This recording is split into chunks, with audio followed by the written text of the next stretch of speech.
afternoon with memories of 9/11 for 59 veterans just back from New York City, returning to Appleton on the Old Glory Honor Flight's Freedom of Liberty Tour. This was the first such flight by the organization for veterans who fought in the country's global war on terrorism. New at 10, our cameras were there to capture the magical moment the plane landed with a huge crowd nearby. Just after touching down at the Appleton International Airport, this is what veterans saw getting off the Old Glory Honor Flight's very first Freedom of Liberty Tour. As friends and family members held up signs, waved flags, and dressed in patriotic colors. It was also a chance for veterans to reflect on the experience. Number one, I cried, and that's something I don't think I've done.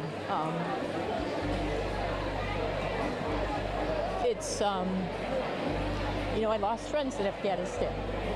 I lost comrades, I lost teammates, and that was hard.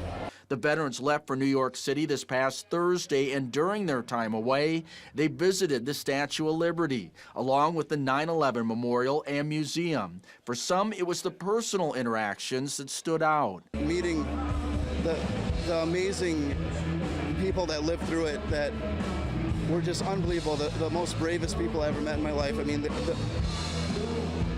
it really hit home. It made it real. It made it like, wow, what we did in Iraq and Afghanistan, it was for a reason. After several days away, coming home to a celebration like this was the ultimate high. Remember who you are. When things get hard and you don't have this high from this mountaintop anymore, remember this day. Along the way, just about everyone bonded. The welcome home was amazing.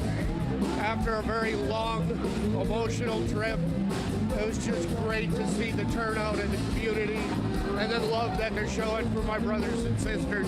We bonded from the moment we hit the airport on Thursday, and that's what veterans do, right? You do like a secret nod, a secret handshake, and you're friends for life. And I think this is going to change all of our lives.